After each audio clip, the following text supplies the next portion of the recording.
तो बाकी लोग जा सकते हैं, जनप्रतिनिधि नहीं जा सकते। अच्छा चलो मेरे को छोड़ दो, अपना विधायक तो जा सकता है लोकल।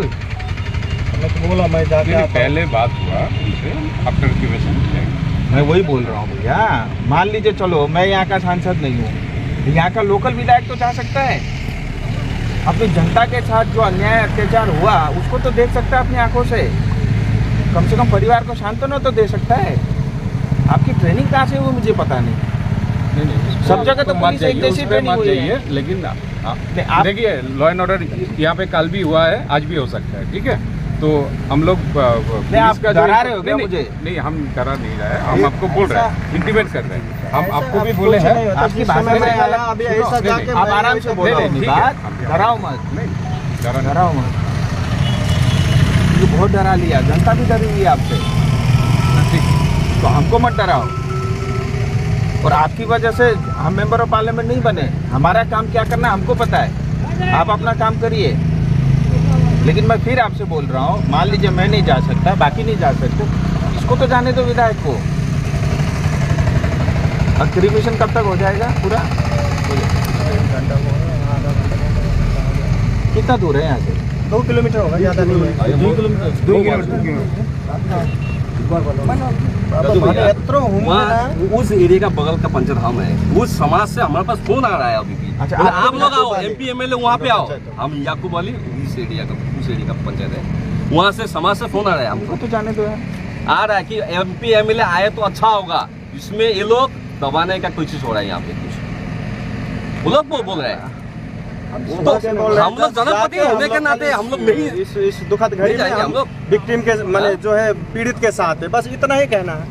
कोई नहीं आ रहा, हम ही जा रहे हैं। वो लोग का एक से एक बड़ा बड़ा लीडरशिप में आया हुआ है, उससे क्या कुछ फर्क नहीं है। अच्छा, बाकी पॉलिटिकल पार्टी के गए सब दिया हुआ है सर, सब।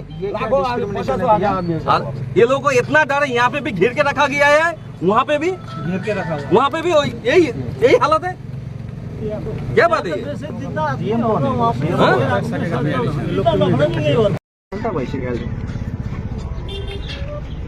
पश्चिम बंगाल में एक बार फिर मानवता को शर्मसार करने वाली घटना घटी है। मैं इस समय बिल्कुल भूटान के बॉर्डर जयगांव में उपस्थित हूँ, अलीपुरद्वार जिले में।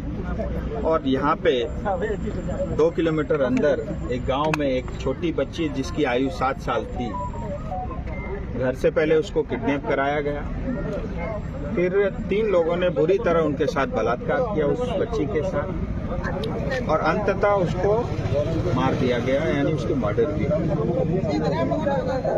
और ये आर्जिकर के बाद जो है दूसरी और बहुत मानवता को शर्मसार करने वाली घटना घटी है।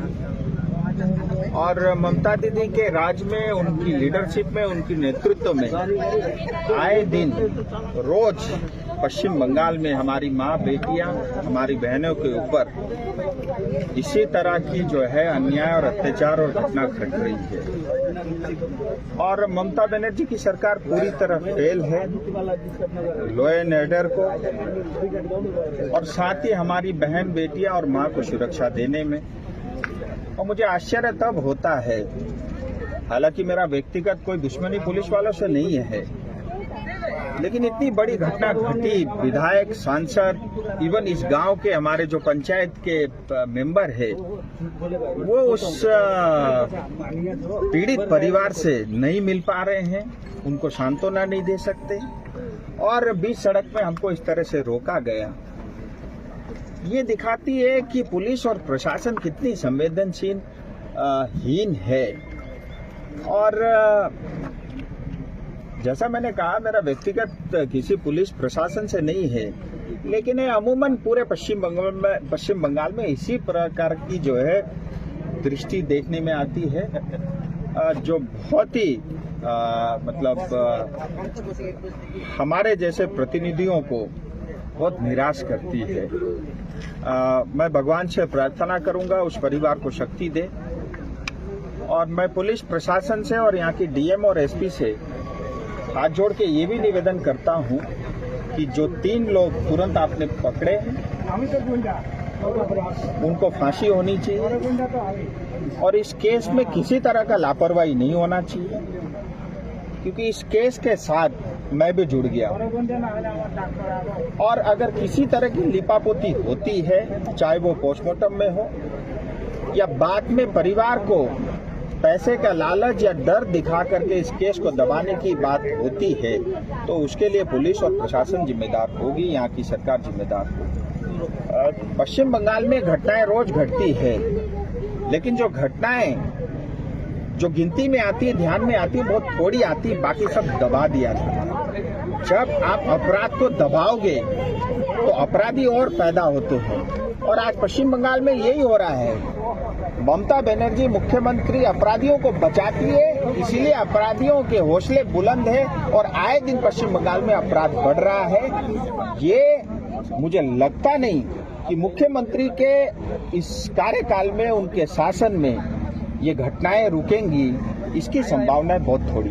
आज के दिन आपने की जावे बात हो रहा था प्रशासन के साथ, एडिशनल एसपी के साथ, क्या बातें हुई, क्या कह रहे थे? देखिए, मेरी बहुत सारी व्यक्तिगत बात हुई, मैं सार्वजनिक नहीं करूंगा, क्योंकि अब ये केस जो है ऑलरेडी एफआईआर हो चुका है और ये केस आगे बढ़ रहा है। लेकिन उनसे मैंने डिटेल में ये पूछताछ की कि ये कब की घटना है, कौन इसमें इन्वॉल्व है, और पुलिस ने अपनी ओर से जो काम करना चाहिए था वो किया नहीं किया। एफआईआर समय पे हुई नहीं हुई, पोस्टमार्टम किस परिवेश में हुआ, और जो सुप्रीम कोर्ट के जो जजमेंट है उसको ध्यान में रखा कि नहीं रखा, इन सब विषयों को लेकर के ध्यान में मतलब डिटेल में उनसे बात की। और मैं यही कहूँगा, अभी जैसा मुझे पुलिस ने बताया, जहाँ तक मुझे लग रहा है वो अपने कार्रवाई कर रहे हैं, लेकिन होता यही कि बाद में पॉलिटिकल प्रेशर आता है, इस केस को दबा दिया जाता है, फिर एक और अपराध और अपराधी पैदा होता है। वो इस केस में नहीं होना चाहिए। जयगांव की उस बेटी को, चाहे वो किसी भी समुदाय से है, इंसानियत के नाते, मानवता के नाते, उस पीड़ित बेटी को जो आसमान से आज हमें देख रही होगी, आप कल्पना करिए 7 साल की बेटी के साथ ये जो दुष्कर्म होता है, कल आपकी बेटी हमारी बेटी के साथ हो सकता है, तो क्या हम मतलब चुपचाप बैठे रहेंगे? तो ये जो भी हुआ है, ये मानवता को शर्मसार करता है, और ऐसे अपराधियों को बीच सड़क पे गोली ठोक करके मार देना चाहिए, और ऐसे अपराधियों को इस समाज में बहिष्कार करना चाहिए। इस समाज में उनको जीने का कोई अधिकार नहीं है। और मेरा मन करता, अगर मेरी चलती तो मैं बोरी में बांध करके इस नदी में बहा देता। अभी पुलिस ने कहा है, क्योंकि पुलिस हमको यहाँ रोक रही है, आगे जाने से मना कर रही है, और मैं भी नहीं चाहता कि लॉ एंड ऑर्डर सिचुएशन खराब हो, और मैं कोई पॉलिटिकल स्कोर या पॉलिटिकल माइलेज के लिए यहाँ पे नहीं आया हूँ। मैं चाहता हूँ कि उस परिवार के साथ हम खड़े रहें, जिससे उस परिवार को न्याय मिले। हमारा मकसद इतना ही है।